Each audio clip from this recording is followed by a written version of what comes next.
Hoje o nosso papo é sobre Banco do Brasil, BBAS3. Ação muito conhecida, né, por pagar dividendos, mas que, olha, sofreu uma queda forte aí recentemente, coisa de quase 30% em um mês. Exato, uma queda bem expressiva. E aí surge a dúvida, né? Os dividendos do Banco do Brasil, será que vão diminuir? A ação ainda é uma boa para quem foca em receber proventos? É a pergunta que muita gente está se fazendo agora. Então, a nossa ideia aqui é investigar um pouco o que está por trás dessa queda, sabe? E também discutir uns erros que às vezes acontecem quando se busca dividendo. E, claro, mostrar uma abordagem mais estratégica, usando o próprio Banco do Brasil como exemplo, né? Com base em dados de mercado, análises financeiras. Perfeito, vamos entender o contexto todo. Para começar, o que derrubou a cotação, né? Um ponto foi o lucro líquido do primeiro trimestre de 2025. Veio abaixo do que o mercado esperava. Sim, bem abaixo. Foi 7,3 bilhões, mas a projeção era ali entre 9 e 9,6 bilhões. Uma diferença considerável. Uma diferença significativa, sim. E parece que o principal vilão aí foi o aumento da inadimplência, né?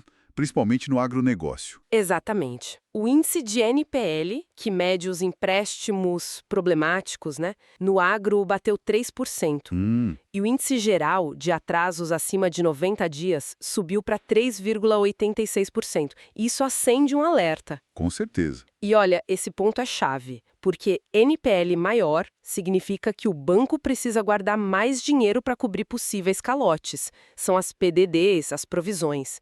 E ainda teve um impacto de uma resolução nova, a 4966.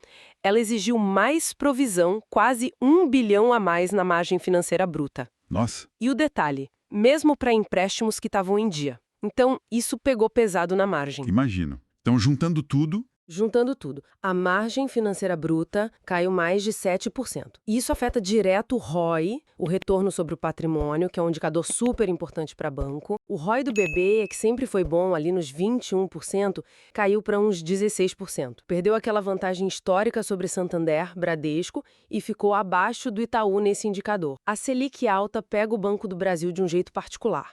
Muitos passivos do banco acompanham a Selic, ficam mais caros. Só que uma parte grande dos ativos dos empréstimos é pré-fixada. Então, esse descasamento entre o custo do dinheiro e o ganho com o empréstimo, sabe, pressiona a margem. Resumindo o cenário, lucro caindo, margem apertada, perspectiva um pouco pior, inadimplência e provisões subindo. aí o mercado ajusta o preço para baixo. Exato. E começa a esperar dividendos menores também. É natural.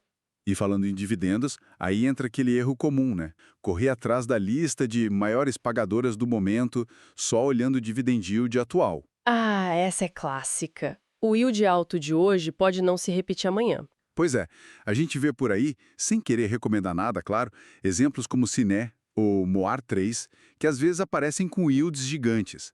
Mas aí você olha o histórico. Lucro instável, dividendo que vai e volta, falta consistência, né? Falta previsibilidade. E para quem investe para renda, previsibilidade é fundamental. Exato. Não dá para contar com um dividendo que pode sumir no ano seguinte. E é aí que entra uma abordagem mais, digamos, estratégica. Investir para dividendo não é só caçar o maior yield do último pagamento.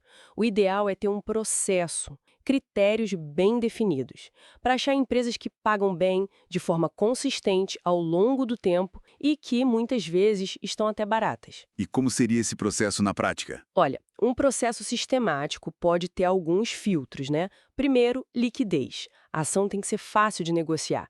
BBAS3 passa tranquilo. Certo? Depois, olhar o payout.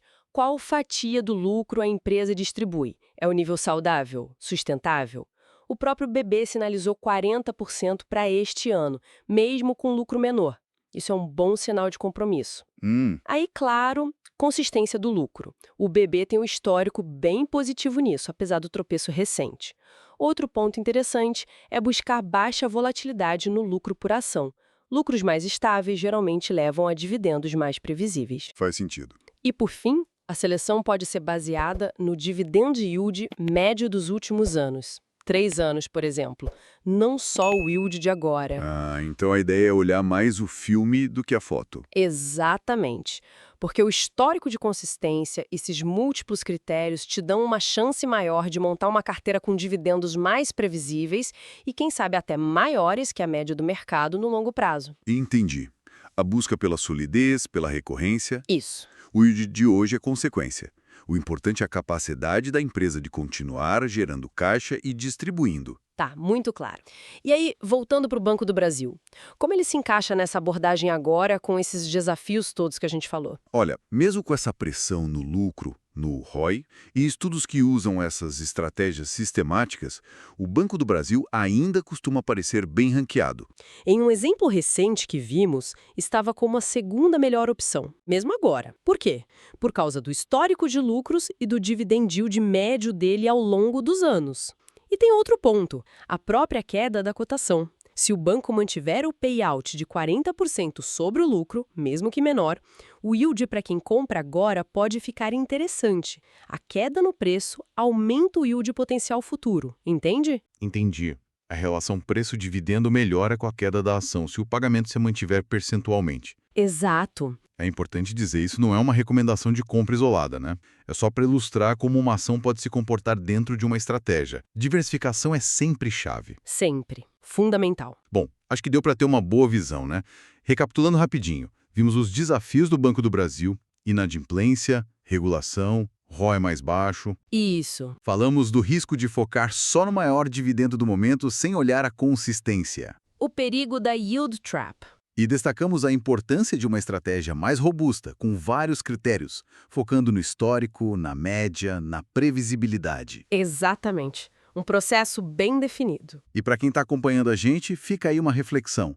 Como essa busca por consistência, tanto nos resultados quanto nos dividendos históricos, em vez de só correr atrás do maior número do momento, como isso influencia as decisões de investimento de cada um? Se essa abordagem gerar dúvidas ou se quiserem compartilhar a própria visão, deixem um comentário. A gente gosta dessa troca. Com certeza, é sempre bom ouvir outras perspectivas. Não esqueça de curtir e se inscrever para acompanhar mais conteúdos como esse. E o aviso de sempre, esse estudo não constitui nenhum serviço de análise ou recomendação. Este é um mercado de renda variável, bolsa de valores, onde o risco é inerente. Toda e qualquer decisão é de responsabilidade exclusiva de cada investidor. Um abraço e até a próxima. Até a próxima!